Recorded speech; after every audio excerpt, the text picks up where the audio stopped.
It's now 7:07, and London has been more sheltered from the financial problems of the last few years than the rest of the country. It may not feel like that to you listening, but apparently that's the fact. The north-south divide has widened since the start of the recession, according to accountants PricewaterhouseCoopers, but they found that the capital experienced more stability than other areas. Jonathan Davis is an economist and wealth manager and joins us now. Good morning, Jonathan. Hi, good morning. I think a number of people listening might be, at the very least, puzzled by the idea that we've been somehow sheltered from the recession. Do you think London's doing okay?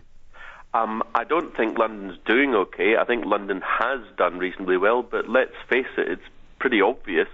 If the then government in early 2009 gave the banking system literally more than the size of the UK economy, obviously London and indeed the rest of the southeast is going to do better than the rest of the economy, because the engine of growth or of the economy in the southeast is global finance.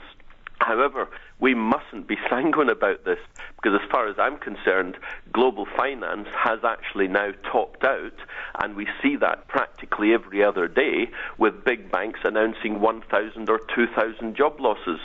So going forward, I cannot see how London and indeed the rest of the southeast is going to be as good as it sounds. We've also been hearing, I think this week, that house prices in London have performed slightly better than elsewhere in the country. Is that part of it, do you think? The fact that London has previously been this wealth generator and this place where actually almost as a bubble of prosperity and of expense, and that is now giving us more stability? Again, it's all past tense. Yes, because global finance is such a large part of the UK economy, we basically don't have anything else, and that's the major problem. And because everything that the government does is to help global banking, then of course London has done beyond extremely well out of it. However, going forward, it's not going to be the case.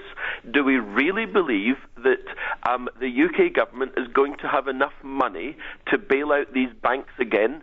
I somehow doubt it. Look what's happening in Italy and Greece and Ireland and Portugal and Spain. These banks are having currently to take 50% losses on their government loans. Now, I believe that could go up to 100%.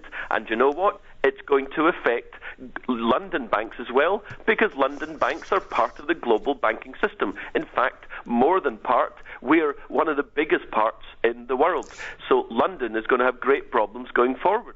Jonathan, what does this mean to the person in the street? What does it mean to us? It means that house prices are contrary to what was just said, they're actually falling.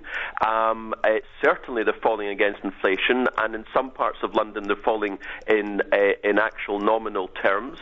House prices are going to fall for years, if not decades, because for 30 or 40 years we had a state of rising debt.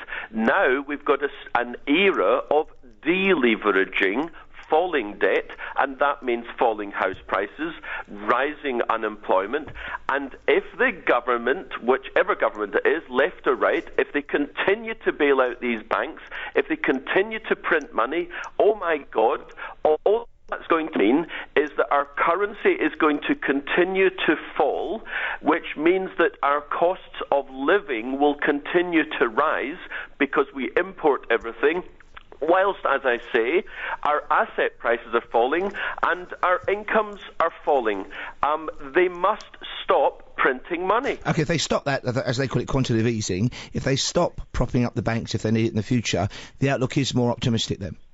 In the short term, it wouldn't be. No doubt it would create a short-term hiatus of a year or two, but my conclusion, my analysis, is that we are now in a 20-year depression. And again, I refer you to countries in Europe, and our financial position is no better than Italy's.